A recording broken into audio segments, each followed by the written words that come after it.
latest at trending na mga balita sa DZRH Showbiz Spotted!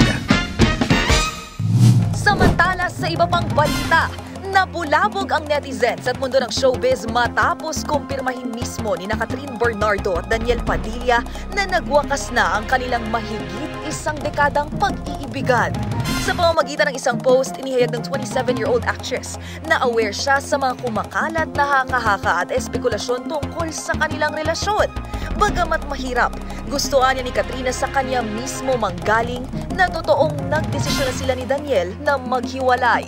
Madamdaming pahayag pa nito sa kanyang 21 taon sa industriya, 12 years dito ay one-half siya ng kanilang tambalang Katniel, habang 11 taon na may siya si Catherine na minahal si Daniel kahit sa likod ng kamera. Kung ano raw ang meron sa kanilang dalawa ay kailanman hindi lamang for show, para sa fans o sa pera nakakibat ng isang matagumpay na love team, dahil ang naging ugnay nila ni DJ ay isang tunay na pag-iibigan.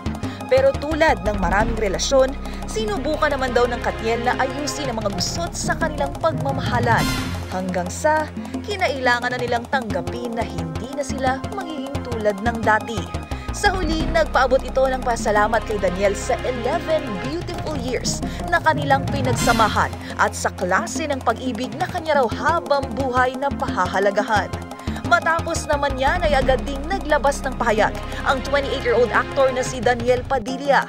Sa post ni DJ, sinabi nito na ang kanilang mga alaala ay lagi niyang baon sa kanyang puso at magsisilbing liwanag sa mga madidilim niyang araw.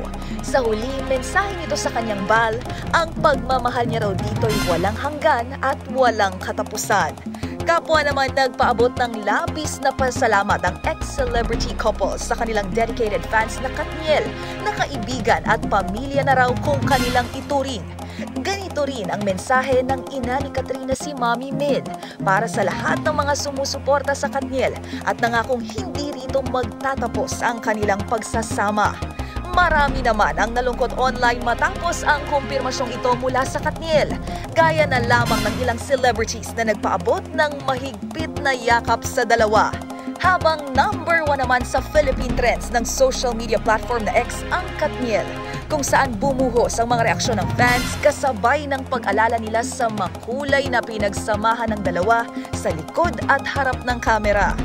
Huling napanood ang tambalang Katniel sa big screen taong 2018 nang bumida ito sa pelikulang The House of Us.